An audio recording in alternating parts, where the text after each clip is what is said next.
Olá, graça e paz, que Deus abençoe poderosamente, chegando mais uma vez para estudarmos o estudo que nós estamos estudando sobre as 3 cartas pastoral.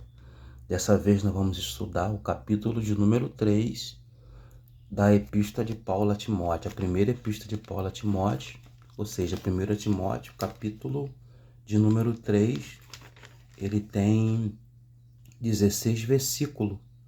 E nós vamos, de uma forma simples, didática, estudar esses versículos, que compõem o capítulo de número 16, capítulo de número 3, melhor dizendo, que são 16 versículos, Então, capítulo 3, ele começa dizendo os deveres, dos bispos e dos diáconos.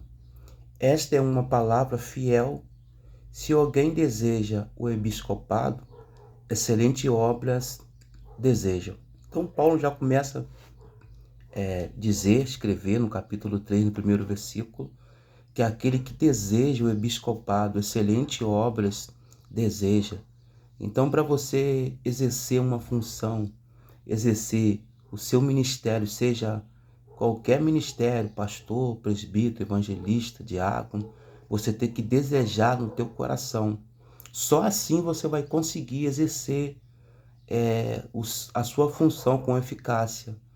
Se você desejar no seu coração, querer, almejar, então a Bíblia diz que essa é uma palavra fiel e verdadeira.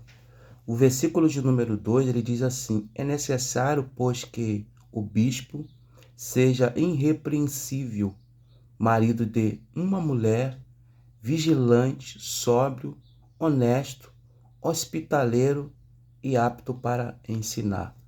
Perceba que no versículo 2, ele já começa a direcionar sobre os bispos, sobre os líderes, os presbíteros, os pastores que estão em eminência. E ele cita aqui algumas características que um bispo precisa ter, que um líder precisa ter. Em primeiro lugar, é necessário, pois, que o bispo seja irrepreensível. Ou seja, essa pessoa irrepreensível é uma pessoa que ele não se deixa ser repreendido, ele não se deixa ser chamado a atenção por qualquer coisa, ele é irrepreensível, ele procura manter uma ética, uma postura, uma vida com Deus ao ponto das pessoas olhar para ele e dizer assim: eu não vejo nada que eu venha chamar a atenção dessa pessoa. Então ele cita aqui que o bispo precisa ser irrepreensível. Em segundo lugar, ele diz que o bispo precisa ser marido de uma mulher. Isso é no versículo 2 do capítulo 3 de 1 Timóteo. Primeira coisa, precisa ser irrepreensível. Segundo, característica, marido de uma só mulher. Então, quem está na frente de uma obra, quem seja bispo ou pastor, não pode ter uma vida de prostituição, de adultério, uma vida enrolada, uma vida amaziada, união estável. Tem que ser marido, casado, legitimamente casado com uma só mulher. Isso é muito claro que Paulo deixa aqui. Em terceiro lugar, ele tem que ser vigilante. A pessoa vigilante, pessoa que está sempre atento, vigiar com aquilo que ele vai falar, com quem ele anda, o que ele está fazendo. Então ele tem que ser vigilante, tem que ser sóbrio, uma pessoa que está sempre sóbria, uma pessoa que tem uma boa... você chega para conversar com essa pessoa, ele está sempre sóbrio, uma pessoa que te dá sempre um parecer positivo, uma pessoa equilibrada, uma pessoa honesta. O bispo tem que ser honesto, não pode viver uma vida de engano, tem que ser honesto. Outra característica, hospitaleiro, a pessoa que hospeda sempre alguém, hospitaleiro apto para hospedar alguém na sua casa, para poder ajudar, sempre. O bispo precisa ter isso. E a última característica aqui, apto para ensinar. Então, quem não sabe ensinar, não pode ser um bispo, não pode ser um pastor, não pode ser um líder. Quem nunca sentou para aprender, não pode ensinar ninguém. Vai ensinar o que se não sabe, Versículo 3, ele diz: não dando ao vinho, não espancadores, não cobiçosos, de torpe ou ganância, mas moderado, não contencioso, não avarento. Então aqui o dever de um líder, não dado ao vinho. A gente sabe que existe líder, pessoas que bebem, né, vivem uma vida errada. Então a palavra já recrimina, não pode, não ser dado ao vinho. Espancadores, pessoas violentas. Nós temos líder que espanca a mulher, que bate na mulher, espanca os filhos, não conversa com os filhos. Então a Bíblia é contra esse tipo de líder, né? Não deve ser espancadores, cobiçosos, cobiça por dinheiro. Pessoas vivem só em função de dinheiro, né? Muitos aí nessa política que tiveram aí, que teve nesse ano aí, nós vimos muito líder se corrompendo, cobiça por dinheiro, deixando o seu ministério e entrando em áreas que Deus não chamou, né? Então não deve ser cobiçoso. Gananciosos também não pode. Então tem que ter contencioso, avarento. Quantas pessoas avarentas, né? E não abençoa ninguém. Então Paulo já está recriminando. A Bíblia já está dizendo isso aí. Versículo de número 5. Porque se alguém não sabe governar a sua própria casa, como terá cuidado da igreja de Deus? Isso aqui é muito sério. 1 Timóteo capítulo 3, versículo 5. Porque se alguém não sabe governar a sua própria casa, como terá cuidado de a igreja? Então, em primeiro lugar, você tem que governar a sua casa. Você não tem controle sobre a sua casa, não tem controle sobre os seus filhos, a sua mulher, vive desordenadamente, uma bagunça. Então, se você não governa bem a sua casa, você vai ser um péssimo governante na casa do Senhor. Versículo de número 6. Não neófito, para que não ensoberbecedor, não cair na condenação do diabo. Então, neófilo é a pessoa novo, a pessoa que começa o seu ministério, como é neófito na fé, não tem uma experiência, não tem um conhecimento, cai na condenação de Satanás e será uma presa fácil para Satanás. Quer ver uma coisa que muitas pessoas começam até mesmo estudar a palavra, estudar a teologia, e se acha até melhor do que os outros. Neófito na fé, não viveram muita experiência ainda vão aprender, então não deve ser. Versículo de número 7. É necessário também que tenha bom testemunho dos que estão de fora, para que não caia em afronta e no laço do diabo. Então isso aqui é importante, o versículo 7, que você tem que dar um bom testemunho aonde você mora, no seu bairro, no seu trabalho, na sua empresa, onde você estuda, na sua faculdade. Você tem que dar um bom testemunho para aqueles que estão de fora, aqueles que ainda não são evangélicos, porque senão você cai na condenação. As pessoas olham assim, está vendo aquele pastor? Aquele é um pastor mentiroso, aquele pastor um charlatão, picareta, entendeu? Não é um homem de Deus. Então você é julgado, porque você não dá um bom testemunho. Aonde você mora, você não dá um bom testemunho. No seu trabalho, você não dá bom testemunho. Dentro da sua casa, você não dá bom testemunho. Até mesmo os seus filhos olham para você e dizem assim, meu pai não é nada daquilo que ele prega na igreja. Tem que dar um bom testemunho para que não venha cair no laço do diabo, porque o diabo ele é acusador. Ele vai usar alguém para te condenar. Agora, a partir do versículo 8, Paulo começa a direcionar-se para os diáconos, onde ele diz assim, da mesma sorte, os diáconos, seja honesto, não de língua dobre, não dado muito ao vinho, não cobiçoso, de torpe ou ganância. Então, está direcionando aos diáconos, que o diácono seja honesto, não falador de língua dobre, aquelas pessoas que falam. Tem pessoas que falam muito e não guardam segredo, né? Você conta um segredo para ele, daqui a pouco todo mundo está sabendo. Então, o diácono tem que ter essa característica, não cobiçoso, de gananciosos, avarento. Então, a função de diácono é uma das funções mais importantes, porque é o ponto principal do início da sua caminhada. Se você não for um bom diácono, você não vai ser um bom presbítero, você não vai ser um bom evangelista ou pastor. Se você não for um bom diácono. Diácono é o início de tudo. A palavra diácono significa servir. Servir ao Senhor. Então, um diácono, ele precisa ter essas características. Ser honesto, não ser avarento, né? Vigilante. Tudo isso é o ponto principal para todas as coisas do diácono. Se você for um péssimo diácono, vai ser um péssimo pastor, um péssimo evangelista.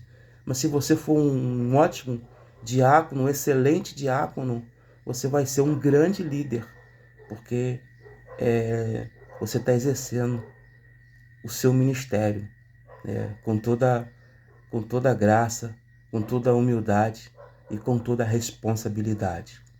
O versículo de número 9, ele diz assim: guardando o ministério da fé, não numa consciência pura. Então você tem que guardar o ministério. Guardar o ministério, aquilo que foi confiado. Ministério da fé, tem que ter fé. Deus confiou em você. Esteja pronto a exercer, né, com ousadia aquilo que Deus te deu. Versículo de número 10. Também este seja primeiro provado, depois sirva, se fores irrepreensível. Então, precisa ser provado, né? Eu lembro que os líderes antigamente, eles provavam as pessoas para ver se as pessoas estavam prontas para poder exercer a sua função, seja um diácono, seja um presbítero, seja um evangelista, um pastor. Ele era aprovado até se tornar irrepreensível, ao ponto de ninguém precisar chamar a atenção dele por qualquer coisa. Então, depois que ele era irrepreensível, ele aí estaria pronto para exercer. O versículo de número 11. Da mesma sorte, as esposas seja honesta, não maldizente, sóbria, fiel em tudo. Então aqui já está direcionando a esposa do pastor, a esposa do diácono, né, do bispo aqui, que da mesma sorte as esposas seja honesta. A mulher, para você ser bem sucedido no seu ministério, você precisa ter uma esposa, uma companheira do teu lado que seja honesta em tudo, né, com você, que pegue junto com você, que ponha a mão no arado com você, que exerça o ministério, porque você sozinho, né, a Bíblia diz que Amós, o profeta Amós, no capítulo de número 3, versículo 3, ele diz: andarão dois juntos se não tiver em acordo? Então, precisa estar em acordo com a sua esposa. Então, a mulher do diácono, a mulher do presbítero, do pastor, da mesma sorte a esposa seja honesta, não maldizente, sóbria, né? Tem uma boa consciência e fiel em tudo. Tem que ser fiel. O versículo 12 diz assim: os diáconos sejam maridos de uma só mulher. Governe bem aos seus filhos e sua própria casa. Então ele tem que ser casado. É importante isso, entender que ele precisa ser casado. Ele também precisa ser marido, né, de uma mulher. Não basta ser só casado, tem que ser casado e honesto, marido de uma só mulher. Não viver uma vida dupla, de prostituição. Então, marido de uma só mulher, governe bem os seus filhos, né? É muito bonito, né, quando você vê um líder e você vê os filhos seguindo o exemplo. Se bem que por mais que você dê testemunho, que você procura fazer, essa geração de hoje, né, uma geração que tem se corrompido, uma geração geração desobediente, que muitas das vezes os filhos não obedecem o pai, não obedecem a mãe, e os pais têm sofrido. Mas é muito bonito, é muito importante quando você vê se cumprindo isso aqui, né? Que governe bem, o diácono governe bem seus filhos e sua própria casa. Quando o obreiro, né, tem que fazer a parte dele, governar bem a sua casa, os seus filhos. Muito lindo e bastante interessante. Versículo de número 12. Porque os que servirem bem como diácono adquirirão para si uma boa posição e muita confiança na fé que há em Cristo Jesus. Então, se você exerce o seu ministério, executa o seu ministério de diácono, um bom diácono, um camarada que está sempre atento, um camarada até mesmo bom para lidar com ele, governe bem a sua casa, os seus filhos, você vai conquistar uma posição melhor. Alguém está te olhando. Ali, alguém está te olhando, o próprio Deus, primeiro Deus está te olhando, seu líder, e vai dizer assim, ali eu vejo um ótimo presbítero, um ótimo evangelista, até mesmo um pastor no futuro, porque um cara que exerce a sua função, né, com muita responsabilidade, com muito carinho, e é um cara sério. Aí você vai sondar a casa dele, você vê que tem o domínio sobre a casa dele, sobre a esposa, sobre os filhos, há um respeito, então você vê ali que ele vai alcançar uma posição no futuro. Versículo 14, Paulo diz assim, escrevo-te essas coisas esperando ir ver-te bem depressa. Então, quando Paulo escreve para Timóteo essa carta, Timóteo estava como pastor da igreja de Éfeso. Então Paulo diz assim, no versículo 14, capítulo 3, versículo 14, escrevo-te essas coisas esperando ir te ver bem depressa. Espero ir, né?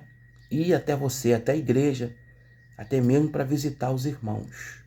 Aí o versículo 15 ele diz assim, mas se tardar, para que saiba como convém andar na casa de Deus, que é a igreja do Deus vivo, a coluna e firmeza da verdade. Esse versículo aqui é muito interessante. É extraordinário esse versículo 15 que Paulo, da primeira epístola de Paulo a Timóteo, versículo 15 do capítulo 3, é muito interessante que Paulo diz assim, mas se tardar, para que saiba como andar. Paulo diz assim, no versículo 14 ele diz assim, muito em breve eu quero ir, mas se porventura acontecer uma eventualidade, algum problema, aí ele responde no versículo 15, que vocês venham saber como andar o servo de Deus, né? Como andar na igreja, convenha andar na casa do Senhor, que é a igreja do Deus vivo. Então, isso é muito interessante, você saber como se posicionar, saber como você andar na casa de Deus, porque, afinal de contas, é a casa do Deus vivo, como Paulo cita aqui.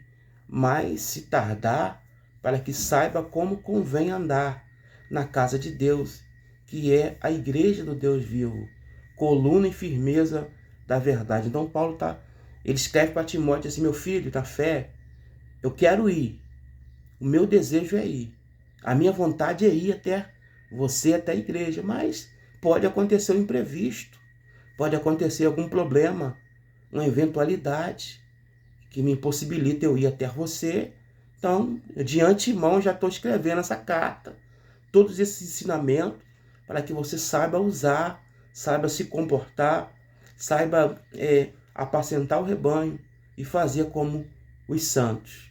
E o versículo 16, encerrando, ele diz assim, e, sem dúvida alguma, grande é o mistério da plenitude de Deus, se manifestou em carne, foi justificado no Espírito, visto dos anjos, pregado ao gentil, criado no mundo, recebido acima na glória. Então esse versículo aqui, ele fecha o capítulo 3 da primeira epístola de Timóteo, extraordinário. Esse versículo, como que a palavra de Deus, ela é poderosa. Como que a palavra de Deus, ela é tremenda. O versículo 16 é extraordinário.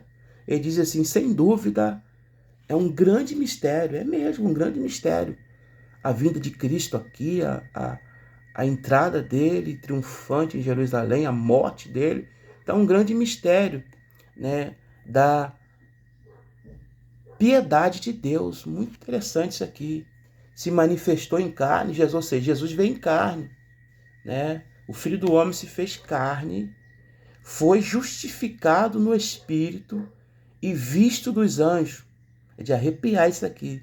Pregado ao gentio, crido no céu, né? Recebido, melhor dizendo, acima, na glória. Crido no mundo e recebido acima na glória. Então, ele fecha o capítulo de número 3 extraordinariamente para Timóteo. Então aí, né, nós estudamos hoje o capítulo 3 de 1 Timóteo todinho, como eu sempre cito aqui, de uma forma simples, didática, para que você venha entender. Também não adianta usar um termo aqui que você não vai entender, que está longe, né, do seu dia a dia. Há pessoas que usam termos que nem no dia a dia ele fala, vocabulário. Então, de uma forma simples, didática, eu acredito que você entendeu, né, o que nós estamos passando sobre esses estudos da carta pastoral. Que o Senhor te abençoe e te guarde, né? Peço você que compartilhe esse vídeo, esse estudo, para que outras pessoas venham tomar posse desse estudo. Peço também que você que ainda não conhece o nosso canal, entra lá, Escola Teológica Forjado na Mão de Deus, inscreva no nosso canal, deixe o seu comentário, que é muito importante para nós, né? Para mim é muito importante o seu comentário, o seu joia, e se inscreva também no nosso canal, compartilhe, para que possamos estar fazendo com que esse canal venha a crescer. Para a glória de Deus, né? Estamos crescendo. Esse canal, ele tinha, dentro de pouco tempo, ele tinha aí 20 e poucas pessoas. Estamos chegando quase 150 pessoas já no canal. E com a graça de Deus, nós vamos avançando. De fé em fé, de glória em glória. Devagar, vamos avançando, porque o Senhor está conosco. Deus te abençoe e te guarde. Ótimo dia para você. Fique na paz.